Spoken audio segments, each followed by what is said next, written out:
9h sur ESAE Télévision. Bonsoir, bienvenue. Tout de suite, les titres du journal.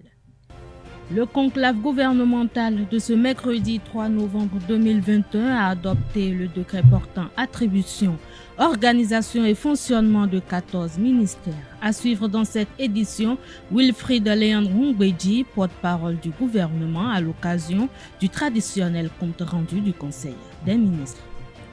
La France va restituer au Bénin 26 œuvres d'art pillées lors de la colonisation. Quelques citoyens béninois commentent le retour au pays de ces 26 œuvres d'art dans ce 19h. Le coup d'envoi de la première journée de la Ligue Pro du Bénin a été donné le dimanche 31 octobre 2021. En ouverture, Coton Sport en déplacement s'est offert le scalp des requins de l'Atlantique 3-2. À suivre dans cette édition, l'avis de quelques acteurs sportifs sur cette rencontre.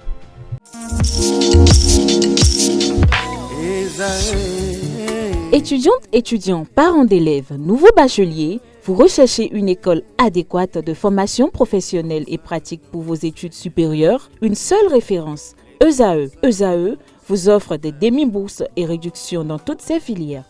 Waouh!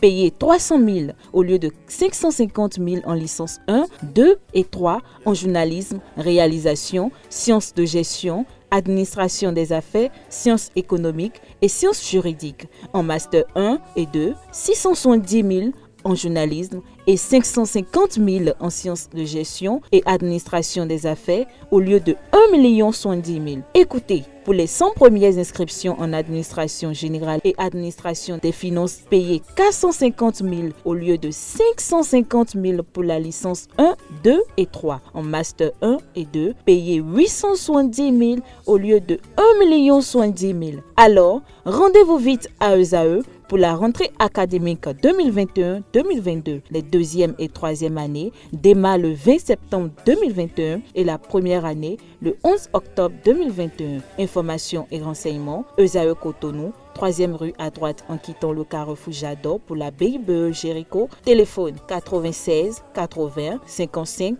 11 ou 98 98 14 00 ou encore 90 93 65 21. ESAE, l'excellence à un an.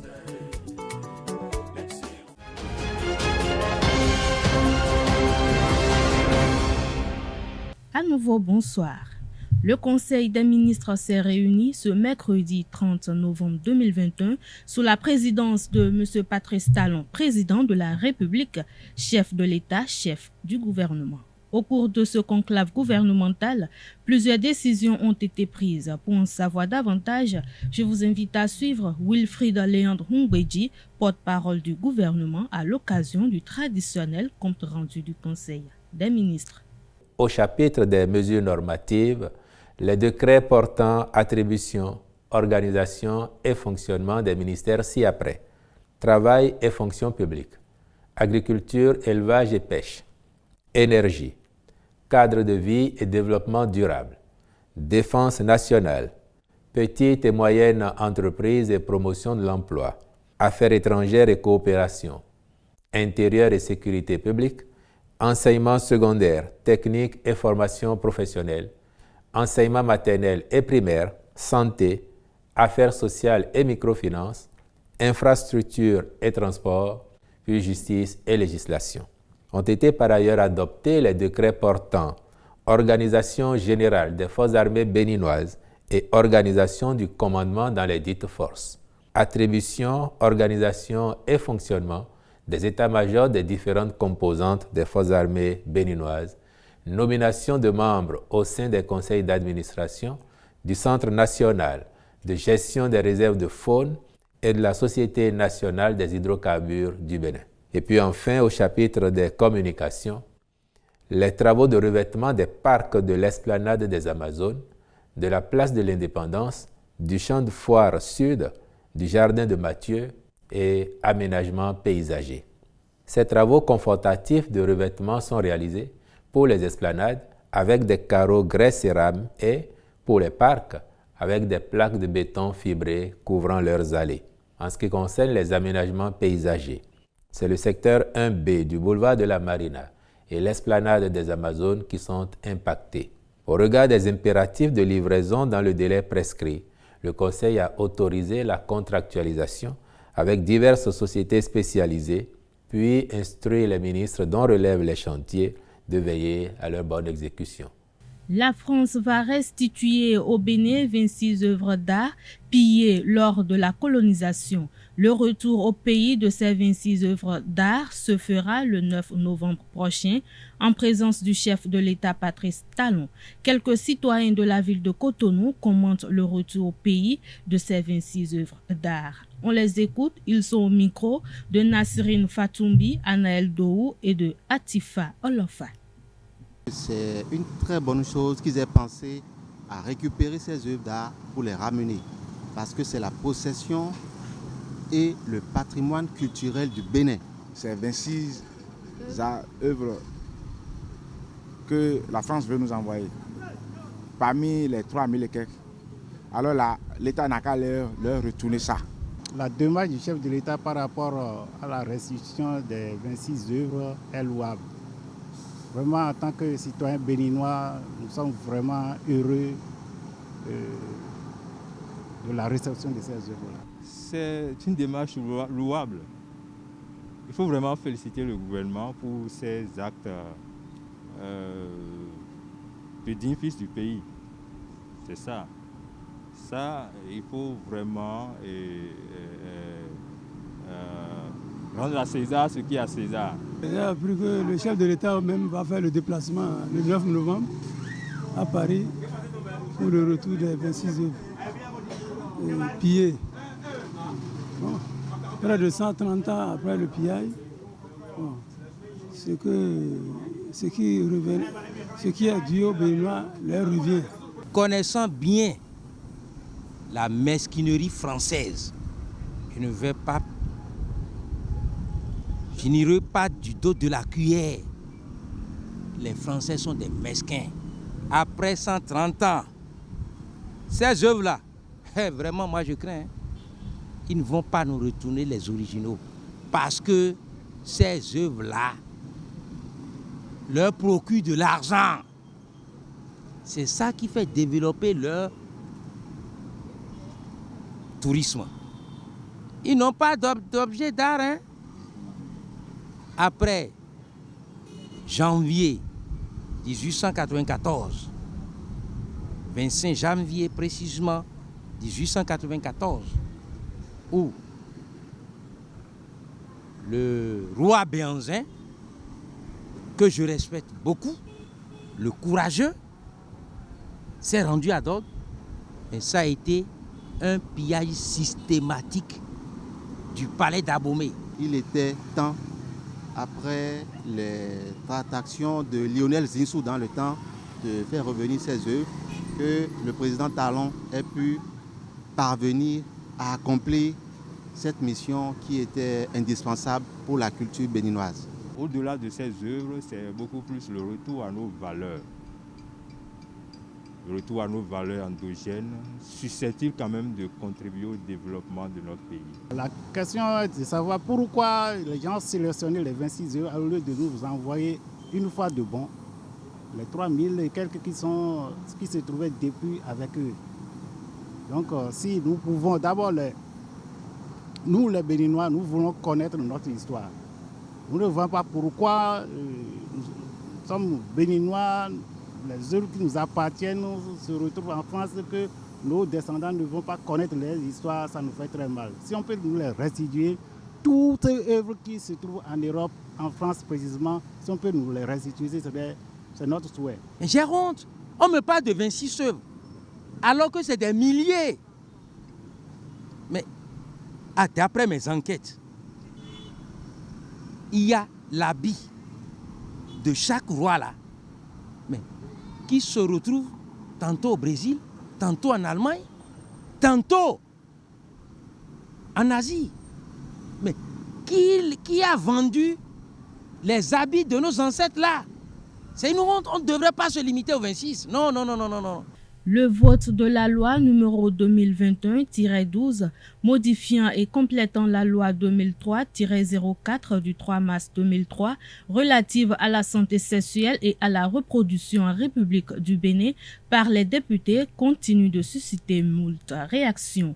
Invité sur l'émission L'invité dimanche écoulé, Badirou Aguemon, médecin praticien et député à l'Assemblée nationale, est revenu sur les affres que causent les interruptions volontaires de grossesse IGV clandestine. Suivons ensemble un extrait de ses propos.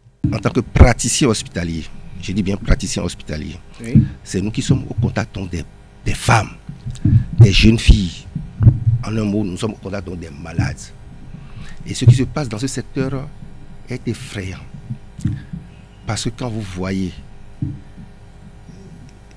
de jeunes filles innocentes, je dis bien jeunes filles innocentes, qui ont la peur parfois même des parents, mais qui malheureusement aujourd'hui, vous savez que le monde a tellement évolué avec les réseaux sociaux, où aujourd'hui les premiers rapports sexuels donnés aux enfants sont tellement tôt, vous voyez que c'est souvent des jeunes filles qui sont parfois innocentes et qui attrapent une grossesse.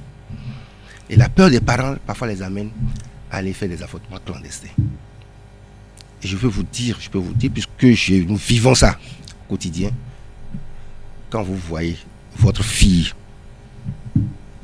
je dis bien votre fille de 16 ans, qui va aller voir quelqu'un qui ne s'y connaît pas du tout dans l'IVG, mais de la peur donc des parents, la peur peut-être de son entourage, fait que non seulement elle va s'en faire avorter, mais pas avorter en quelque sorte.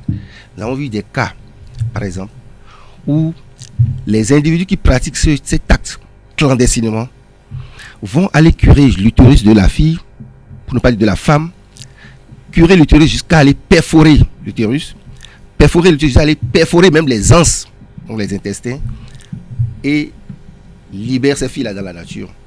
La fille arrive à la maison, et qu'elle se constate, c'est totalement une péritonite. Ce qu'on appelle une péritonite, c'est du pus qui se développe dans son ventre. Dans les 48 heures qui vont suivre, et dans les 48 heures, qu'est-ce qu'on constate? Si on nous amène ces enfants-là à l'hôpital, en urgence, deux cas. Soit l'enfant, la fille meurt, parce que la péritonite est généralisée, avec des complications graves, ou on fait tout possible pour sauver cette fille, mais parfois, on est obligé de lui faire une hystérectomie, c'est-à-dire qu'on lui enlève carrément l'utérus. Et donc, il y a une conséquence là. Ça veut dire quoi? Ça veut dire que de deux choses ou l'une, soit la fille meurt, ou bien la femme meurt, ou elle ne peut plus concevoir parce qu'on a fait une hystérectomie totale pour la sauver. Alors, ce que vous dites est véritablement... Ça, c'est qu'un seul cas. C'est le cas. Oui. Un autre cas? Un autre cas, nous avons des gens qui vont aller faire l'IVG clandestinement. Toujours nos filles. Parfois, des femmes mariées aussi. Pas seulement les filles. Je dis bien parfois des femmes mariées. Parce que elles ont déjà peut-être 1, 2, 3, 4 enfants. Elles n'ont pas fait le planning familial. La grossesse arrive sans rien dire même à l'époux à la maison. Viennent en consultation auprès des médecins que nous sommes et demandent à aller faire l'IVG parce que nous ne pouvons plus garder le 5e enfant. Vous comprenez? Alors, au lieu d'aller le faire chez de bonnes personnes, ils vont aller le faire clandestinement. Et qu'est-ce qui se passe? On fait ce que nous appelons donc un avortement incomplet. C'est-à-dire qu'il reste encore des débris à l'intérieur donc de l'utérus de la femme. Et qu'est-ce qui s'ensuit? C'est des saignements abondants. Abondants au point où elle va être en train de saigner sur 1, 2, 3, 4 jours. Et c'est peut-être au bout du 4e jour qu'elle n'en pouvait plus parce qu'elle est totalement anémiée qu'on l'amène en urgence. Et si on ne coupe pas, on ne peut pas la sauver. C'est pour vous faire ressortir les conséquences graves et gravissimes donc de l'interruption volontaire de la grossesse, mais des IVG clandestins. Les IVG clandestins. Alors, est-ce que avec cette loi, vous n'avez pas le sentiment d'avoir légalisé le crime? Parce que lorsque vous le dites ainsi que vous ne voulez plus de la clandestinité, c'est-à-dire que désormais, la jeune fille de 16 ans qui tombe grosse, elle peut gardement venir avec ses parents. Non. Justement, c'est ça que je voulais j'espère faire comprendre à la population. Les femmes ne sont pas bêtes. La femme connaît son corps. La femme n'est pas dupe. Quand vous voyez une femme qui arrive en consultation chez un gynécologue, c'est qu'elle a pris connaissance de ce qu'elle va aller faire sur le gynécologue. Une fille qui a envie de laisser poursuivre sa grossesse, elle va laisser poursuivre sa grossesse naturellement, sans aucun problème, sans aucune contrainte. Même si on lui met la pression, elle va laisser poursuivre sa grossesse. Mais une fille qui ne veut pas, pour un certain nombre de contraintes, ne veut pas laisser poursuivre sa grossesse, vous pouvez tout dire, vous pouvez tout faire. Elle ira quand même faire l'acte. Elle ira commettre l'acte qui peut être préjudiciable pour elle à la suite. Alors il faut que les gens comprennent quelque chose. Quand on parle d'IVG, c'est pas aujourd'hui. Les gens font tout le temps de l'IVG. Il y en a tellement, ils le font clandestinement. Ce que nous faisons aujourd'hui, c'est juste pas de demander à la population ou bien aux jeunes filles, aux jeunes dames d'aller se faire avorter de façon systématique. Non, mais c'est une manière de dire nous ne souhaitons plus que ce phénomène soit un phénomène clandestin. Le Parti du Renouveau démocratique a fait des recommandations au chef de l'État, Patrice Talon, à l'issue de son université de vacances tenue samedi 30 octobre 2021. Les militants du PRD encouragent vivement le président Patrice Athanase Guillaume Talon et son gouvernement à engager des actions permettant de réaliser les performances découlant du contenu social de son quinquennat. Telle est la recommandation du PRD à l'issue de son université de vacances tenue samedi 30 octobre 2021 sur le thème pour une appropriation du contenu social du programme d'action du gouvernement. Les militants ont également réaffirmé leur soutien total au chef de l'État et à son gouvernement en vue de la réussite de son quinquennat 2021-2026. Le code de l'administration territoriale qui vient d'être voté propose de nouvelles pratiques dans la gestion des communes. Il résout en partie les questions de ressources humaines, mais il reste des points à parfaire pour optimiser le rendement des communes du Bénin. L'expert en gouvernance locale, Franck Kinevo, a soulevé la question au cours de son exposé au Café Média Plus du 29 octobre. Le financement des collectivités territoriales. Vous savez, on a parlé de dépolitiser l'administration communale, on a parlé de la ressource humaine, mais il y a le nerf de la guerre. Si vous prenez, je donne l'exemple des médias par exemple, si vous prenez une bonne rédaction qui a 200 personnes, des gens formés, CST, Russie, tout ce que vous voulez, France, Lille, ils sont bien formés.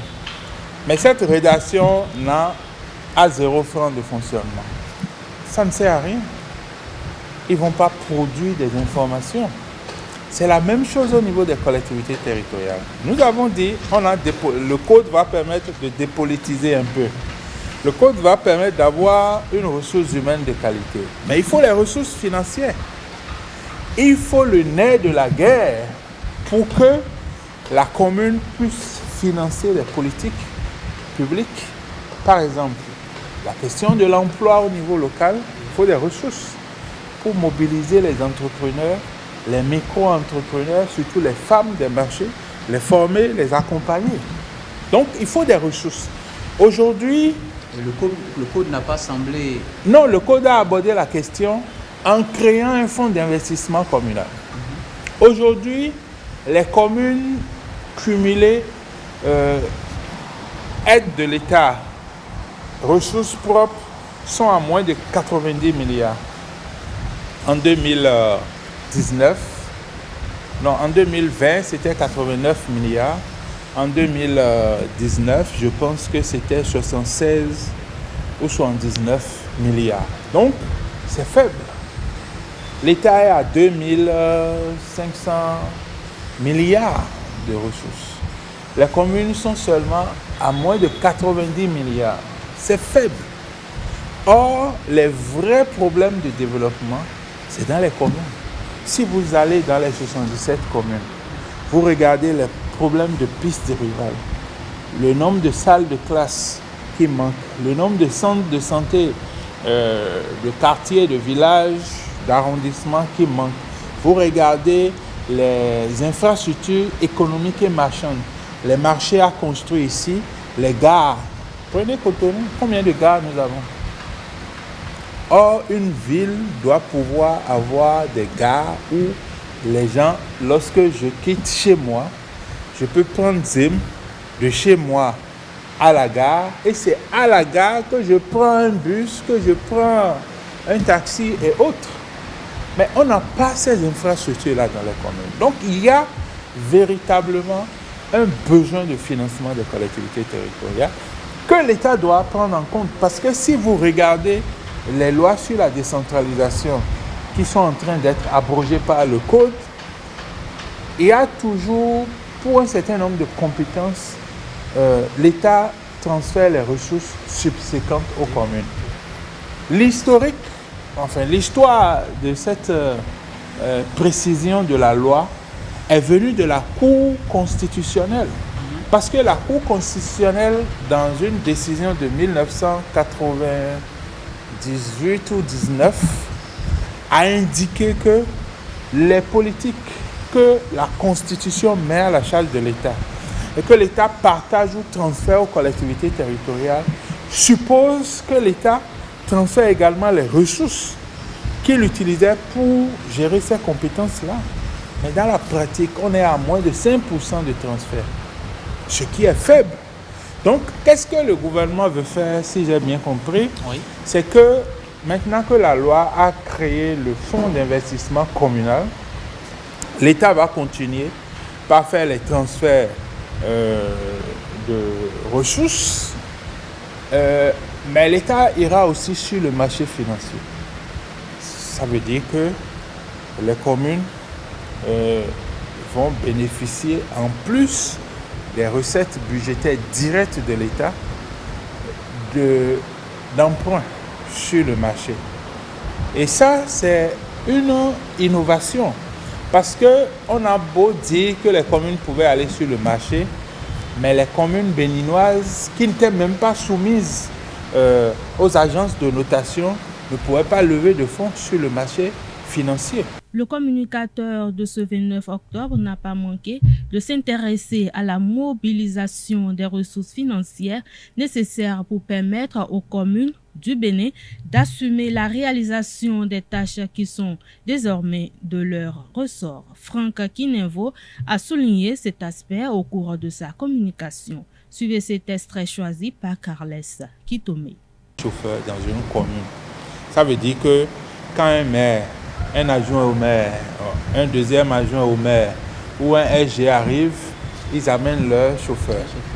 Quand le mandat finit ou quand ils sont dégommés, le chauffeur reste, le nouveau qui arrive, il amène.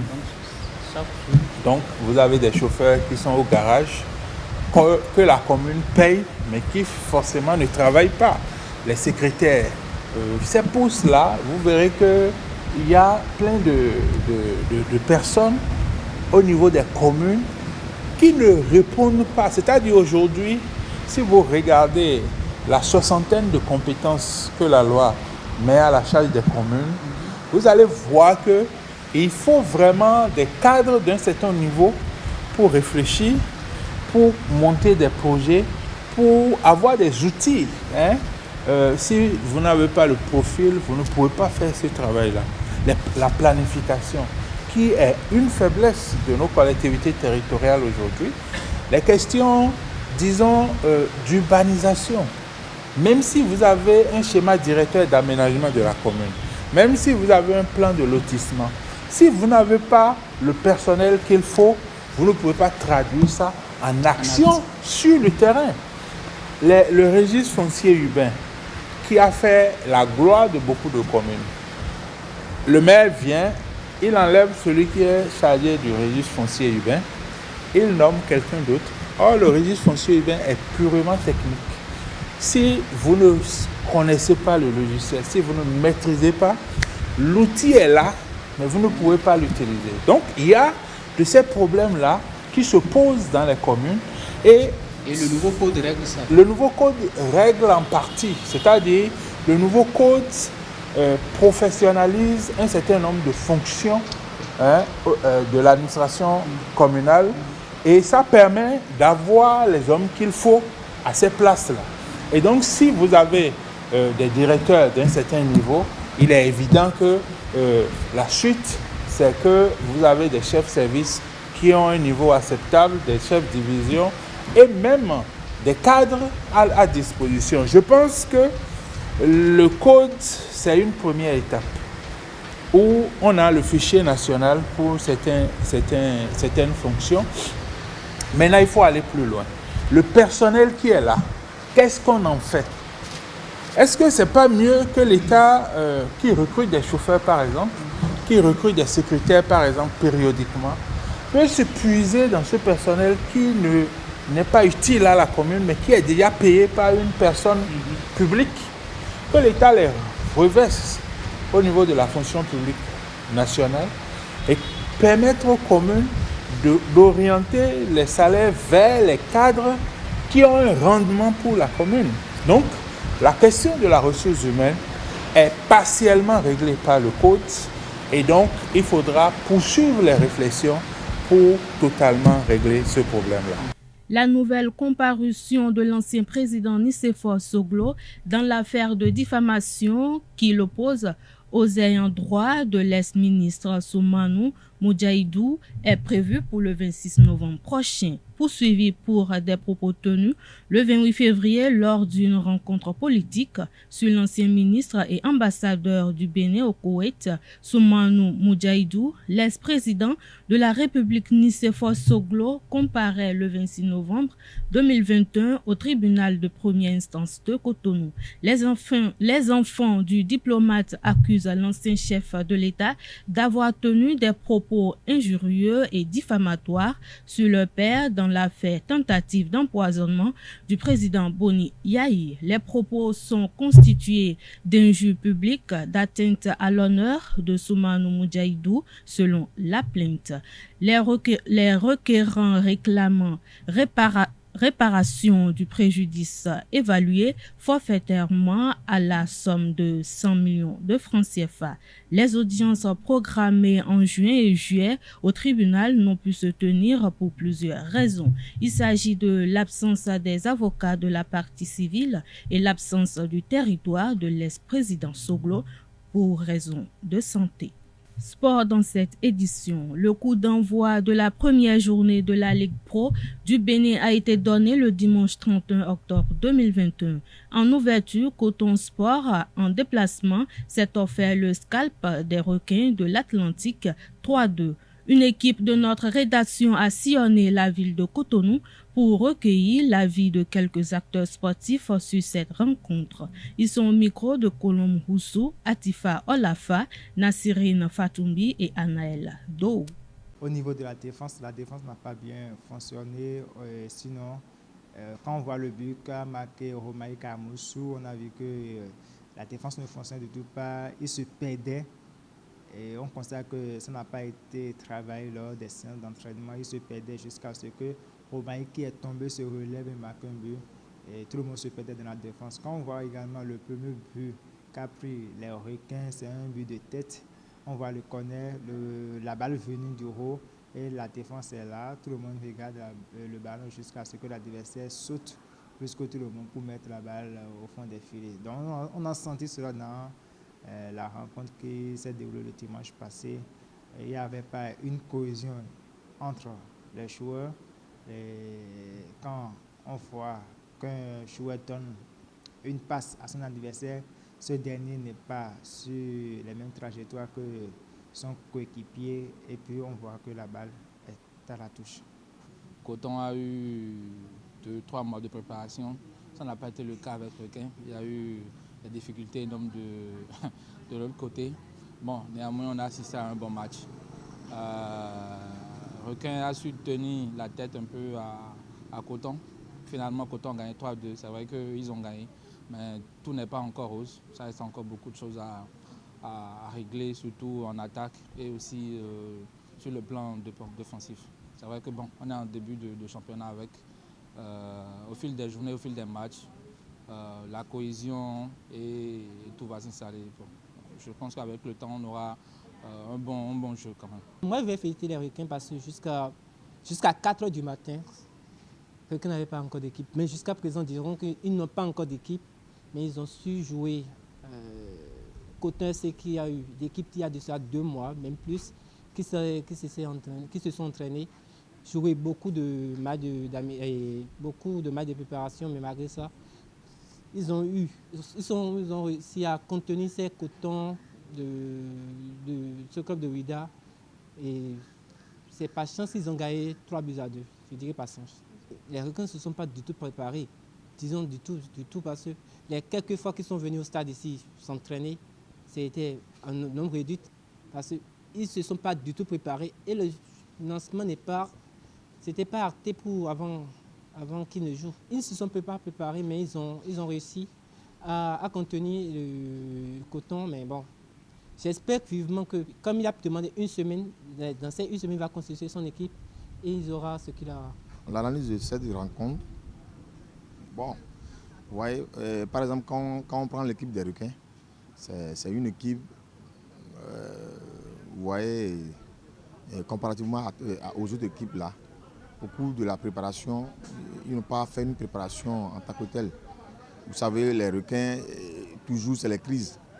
Il y a des crises par-ci, par-là, il y a l'histoire de l'AG, puis les dirigeants, au lieu d'investir pour que l'entraîneur puisse bien faire les préparations là, c'est bâclé par rapport aux autres équipes. Quand tu prends Coton, eux, ils ont commencé il y a longtemps. Ils ont fait des recrutements. Donc le jeu, c'est les Requins qui n'ont pas fait une préparation en tant que telle. Jusqu'à la veille même, les Requins ne savent pas s'ils vont jouer le match. Et ils ont produit ce jeu-là. Je crois que quand les moyens auront choses là, seront prêts de leur côté, ils vont faire un bon championnat. Coton aussi, il a fait des recrutements. Ouais, les jeux, ils ont de très bons joueurs. Donc je crois que ce championnat-là, ça nous promet beaucoup de choses. Ce journal a été préparé par l'ensemble de la rédaction.